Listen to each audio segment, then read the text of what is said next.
ትላንትና ሜሪ አብርሃምን አውርተው ነበረ፣ ተናግረው ነበረ። እንዲሁም ደግሞ በቃ ውሳኔህን አሳውቅ እዚህም እዛም እያልክ የሁለቱንም ልጆች ህይወት አታበላሽ፣ እድሜና ጊዜያቸውን እያባከንክባቸው ነው፣ ለሁለቱም ተስፋ እየሰጠ ሳትወስን በሁለቱም መጫወት ነው የምትፈልገው የሚል ጥያቄ አቅርባለት ነበረ። ውድና የተከበራችሁ ሰላም ሰላም ብያለሁኝ። እንዴት ናችሁልኝ? በያላችሁበት ዳርቻ ሰላማችሁ ይብዛልኝ።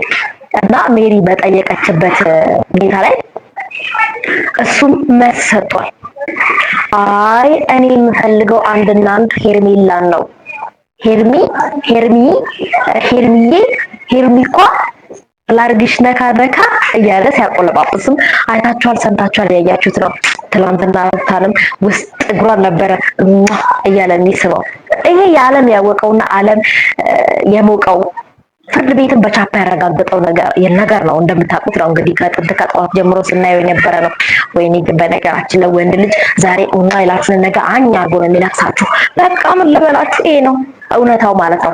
እንግዲህ ሩታን የምቀርብበትም የምእትቴ የምልበትም አብሬያት ለመኖር የሚሆን አይነት ፍንጭም ተስፋም የምሰጣት ልጄን ለማግኛ ዘዴ ነው እንጂ ልጄን ለማግኘት የምፈልግበት መንገድ ነው እንጂ ከሷ ጋር የመኖር ምንም አይነት ፍላጎት የለኝም ብሏል። ወንድ ልጅ የሚፈልገውን ነገር እስከሚያመቻችና እስከሚያስተካክል በእኛ ምን ያህል መጠቀም የሚፈልግበትን እርምጃና መንገድ የሚጓዝበትን የጉዞ ሂደት ነው እንግዲህ የሚያሳየው ማለት ነው። በቃ እኔ ልጄን ለማየት የምፈልግበት ነው።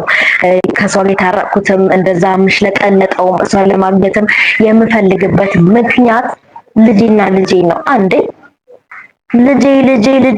ልጅህን እኮ ማለት ነው ከፈጣሪ በታች ከስጋዋ ስጋ ከደሟ ደም አዋህዳ አሟት ጎንበስ ቀና ተኝታ ሳይመቻት ቆማ ከወለደ ኢቭን አርግዘን ያንኑ መኝታ ሳይመቻት ስትገላበጥ ጎንበስ ስንል ቀና ስንል እንደዛ ስንል ቆይተን 9 ወር ሙሉ ከተወለደ በኋላ ደግሞ ልጁ ለሊት ሲነሳ ተነስተን አባብለን አስተኝተን ስንት ስቃይ አለ። ያን ሁሉ ሆነን ያሳደግነው ልጄን ስትል መጀመሪያ እሷን ነው ማክበርና መውደድ ያለብን ልጄን ከማለት በፊት። በነገራችን ላይ ወንዶች ከሚስታችሁ ጋር ስትጣሉ ከወለዳችሁ በኋላ በቃ ልጄን ታሳየኝ፣ ከሷ የምፈልገው ልጄን ነው። ልጅህን ነው፣ የምርህን ነው። ያን ልጅ ከየት አመጣው? ሴት ልጅ እኮ ናት በጣም በልጅ ሂደት ውስጥ የምትደክመው። ወንድና ወንድ በቃ አንድ ቀን አዳር ማለት ነው። በቃ ባይሆን ነገር አታስወሩኝ እና ከዛ ውጪ ያለውን ነገር ሴት ልጅ ናት የምትደክመው፣ የምትለፋው፣ ጎንበስ ቀና የምትለው ልጄን ለማግኘት። አንተ ልጄን ለማግኘት እዛ ጋር እኮ የሆነ የማይሆን ተስፋ ስትሰጣት እች ልጅ አብራ ለመሆን የምትሞክረው ነገር ለልጄ ስል በቃ ሌላ እንጀራ አባት ከሚያይብኝ። እኛ ብዙም ጊዜኛ ሴቶች የምንጎዳው ልጄን ብለን ነው። ወንዶች ግን አያችሁት በቃ የራሱ ጉዳይ። እኔ ሞዶ ሄርሜላ ነው በቃ ማይፈልጋችሁ ነገር ከሆነ የራሷ ጉዳይ። በቃ ልጄን አንድ ቀን በሳምንት ሄጄዋለሁ። በቃ ልጄ ነው ልጄ። ከዛችኛውም ደግሞ ልጄ ነው ይወልዳል። ከዛችኛውም ጋር የፈለገውን ሽኩለል ይላል ማለት ነው። እኛ ግን ልጃችንን ብዙ መስዋዕት ከፍለን ስለምንወልደውና ስለምናሳድገው ብዙም ጊዜኛ ሴቶች የምንጎዳው ልጄን በማለት ነው። እንግዲህ ለልጅ ብለን የማንፈልገውን ህይወት ለመኖር አይናችንን ጨፍለን በቃ እንገባበታለን፣ እየተጎዳንም እንኖረዋለን። ለልጃችን ብለን። ወንድ ልጅ ግን ምንም ቢሆን ለምን ፍትፍት አይልም? ያ ልጅ ለምን አፈር ድሜ አይበላም? ለምን የአባት ፍቅር ሲያገኝ እድሜ ዘመኑን አይኖርም? ጉዳዩ አይደለም። በቃ ስሜቱና ፍቅሩ የሚፈልገውን ነገር መኖር ነው የሚፈልገው። ገባችሁ አይደል? እንግዲህ እንደተናገረው እሱ እኔ ሄርሜላ ነው የምፈልገው፣ ሄርሜልዬ እያለ በቃ የሆነ ሄርሜላን የሚጠራበት ሁኔታ ራሱ ቁልጥጥ ያለው ነገሩ ይሄ የተለመደ ሀገር ያወቀው ሀገር የሞቀው ነው። ትላንትና ሩታንም ሲያቆላጵስ የነበረበት ሲስተሙና አገላለጹ ነው። የሳክስ ሙዱ ነውና ለማንኛውም እንግዲህ ሄርሜላ ነው የምወደው፣ የምፈልገውም ሄርሜላ ነው፣ ምርጬም ሄርሜላ ናት እንጂ እኔ ከሩታ ጋር ያለኝ ነገር በምንም ታምር አይቀጥልም። ከሩታ ጋር የሚሄደው መገናኛው ተስፋ የሚሰጥ አይነት ነገር ማሳየው ልጄን እንድታሳየኝ ከመፈለግ አንጻርና ከመፈለግ አንጻር ነው እንጂ ከሷ ጋር መቀጠል ምንም ፍላጎት ኖሮኝ አይደለም። እኔ የምፈልገው ሄርሜላ ነው፣ ማፈቀውም ሄርሜላ ነው፣ መቀጥለውም ሄርሜላ ጋር ነው ብሎ ተናግሯል። እንግዲህ ሴቶች እንግዲህ ልብ ግዙ እንግዲህ ነገም ከሄርሜላ ጋር ይቀጥላል አይቀጥልም የሚለውን የሚያውቀው የእውነት ነው የምላችሁ፣ የላይኛው ነው የእውነት ነው የምላችሁ።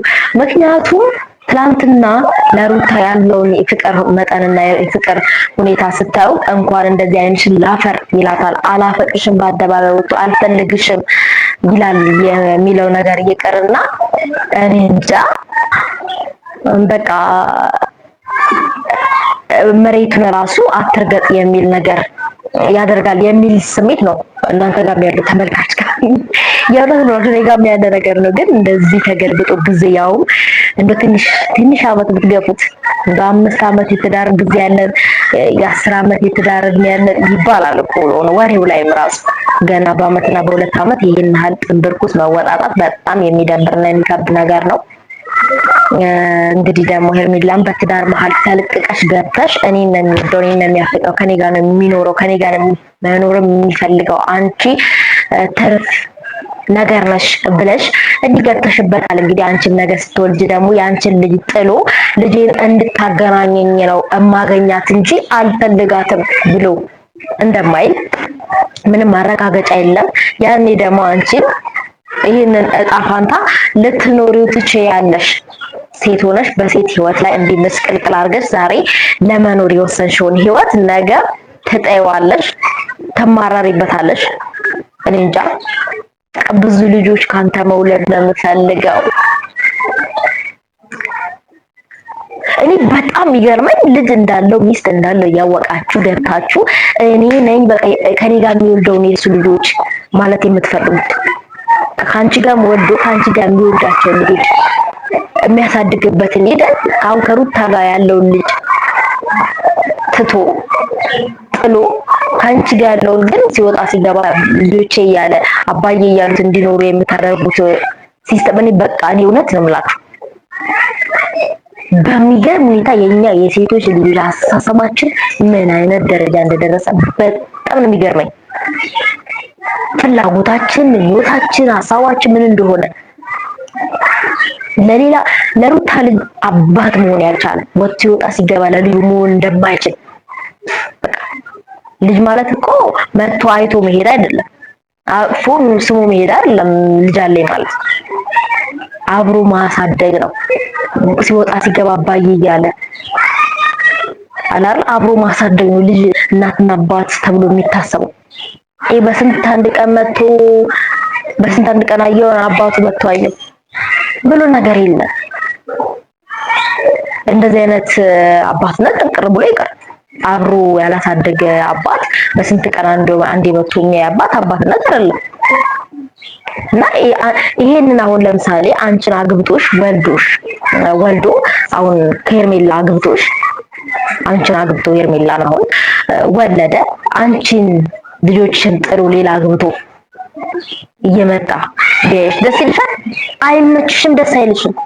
እናንተ የማትፈልጉትና የማይመቻችሁን ደስ የማይላችሁን ነገር ሌላው ላይ ለማድረግ የምትሞክሩ ሴቶች እኔ እንጃ አስተሳሰባችሁ፣ ፍላጎታችሁ፣ የመኖር አላማችሁና የመኖር ፕላናችሁ በህይወታችሁ የሚሄደው ህይወትን በጣም የምትኖሩትን ህይወት ፍላጎታችሁ ምን እንደሆነ ራሱ ግራ የሚገባኝ አላውቀው።